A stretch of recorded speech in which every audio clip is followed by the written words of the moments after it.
তিলোত্তমা ধর্ষণ ও খুনের ঘটনায় এবার বিস্ফোরক অভিযোগ তিলোত্তমার মা এবং বাবার। রাজ্য ফরেন্সিক পরীক্ষাগারে তিলোত্তমার ভিসেরা পরীক্ষার জন্য নমুনা নষ্ট করার অভিযোগ।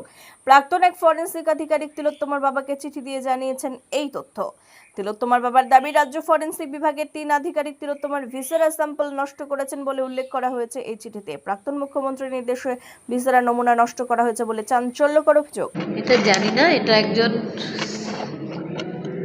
আগে কাজ করতেন সিএফএসএলে, তিনি আমাদের একটা চিঠি দিয়েছেন যে সমস্ত যে এভিডেন্সগুলো কালেক্ট করা হয়েছিল সেগুলো মোটামুটি পুরো নষ্টই হয়ে গেছিলো।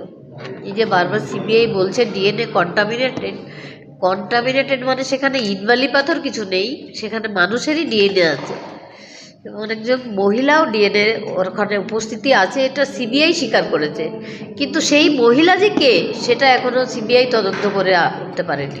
এখানে বলা হয়েছে যে রিপোর্টগুলো কালেক্ট করা হয়েছিল, এভিডেন্সগুলো সব 4 দিন ওখানেই পড়েছিল, কোনো প্রিজার্ভ করা হয়নি। তারপরে যারা সেই ইয়েগুলো কালেক্ট করবে তারা কোনো গ্লাভস পরেনি, মানে এগুলো অগণিত করছেন। কেন তারা কি নিয়ম জানতো না? নিয়ম জেনেও অনিয়ম করেছে যাতে ডিএনএ কন্টামিনেট কোনো প্রমাণ যাতে না থাকে। লাস্ট ডেড বডি যখন আমরা সেকেন্ড পোস্টমর্টম চাইলাম, আমরা টালা থানায় বসেছিলাম, আমাদের এখানকার নির্মল ঘোষ, সোমনাথ দে, সঞ্জীব মুখার্জি, তারা জোর করে গ্রিন করিডর করে নিয়ে আমার বাড়িতে বেওয়ারিশ লাশের মতো আমার মেয়েকে ফেলে রেখেছিল। যেন তেন প্রকারণে পুড়িয়ে দেওয়াই ওদের মূল উদ্দেশ্য। পুড়িয়ে দিতে পারলে তারপর নির্মল ঘোষ সঞ্জীব মুখার্জির পিঠ চাপড়ে ওয়েলডান বয় বলে বলছিল আমাদের সামনেই। তো সেখানে কার নিয়ম মানা হচ্ছিল? স্বাস্থ্য দপ্তরের দুর্নীতি এটা একদিনের নয়।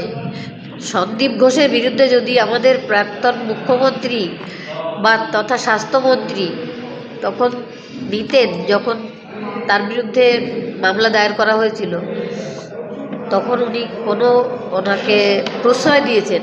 আর সেই প্রশ্রয় জন্য একাধিক সন্দীপ ঘোষ তৈরি হয়েছে প্রত্যেকটা মেডিকেল কলেজে। থ্রেট কালচার এখনও সব কলেজেই রয়েছে, এগুলো তদন্তের আওতায় আসছে না। আমার মেয়ে যারা খুনি, যারা আসল অপরাধী, তারা এখনও আরজিকর হসপিটালেই রয়েছে। তেমনি সুমিত রায় তফাদার, যেমন স্বাস্থ্য সচিব নারায়ণ স্বরূপ নিগম, তিনি এত বড় একটা ক্রাইম ঘটলো, সেখানে পিজিটি রুমটা আর তার সংলগ্ন বাথরুমের বেসিন সব ভেঙে দিলেন। সেখানে 29 জন পিজিটি সবাই সাইন করলো। এগুলো কি কাকতালীয়? ওনারা কিছুই জানতেন না? সব জানতেন। এগুলো সব যাতে কোনো প্রমাণ না থাকে সেই জন্য এইসব করেছিলেন। এবার স্বাস্থ্য সচিবকে কে দায়িত্ব দিল? স্বাস্থ্য সচিব নিজে থেকে এগুলো করলেন? এগুলো স্বাস্থ্যমন্ত্রী মমতা ব্যানার্জি তিনিই এগুলো করিয়েছিলেন সমস্ত। প্রাক্তন মুখ্যমন্ত্রী তথা স্বাস্থ্যমন্ত্রী তথা পুলিশ মন্ত্রীও তিনি, তার নির্দেশেই সব কিছু হয়েছে। এবং তার ভাইপোও ছিল, কার্তিক ব্যানার্জির ছেলে আবেশ ব্যানার্জি, সেও উপস্থিত ছিল, সেও আমার মেয়ের খুনের সঙ্গে যুক্ত।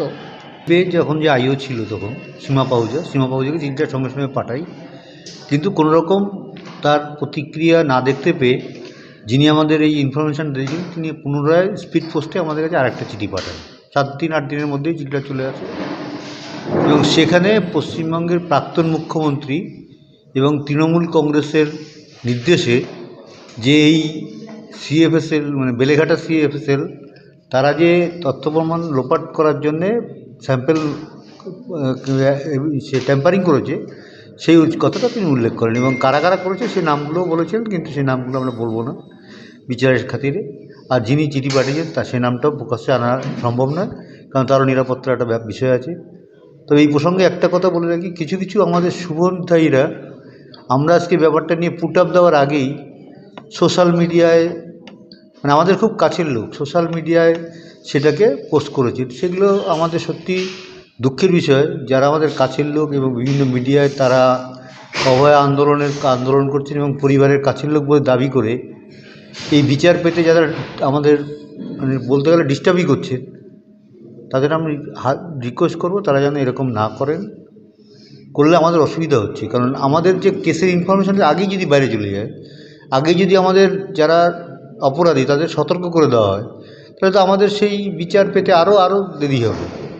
সেই জন্য সবাইকে বলবো যারা এই সমস্ত কাজগুলো করছেন সেই পুরনো আগের প্রথম থেকেই বামপন্থী ডাক্তাররা যেরকম করছিলেন বর্তমানে কিছু কিছু লোক করছেন, তাদের আমি বলবো তারা যেন এসব কাজ থেকে বিরত থাকেন। ব্যুরো রিপোর্ট, সঠিক বার্তা।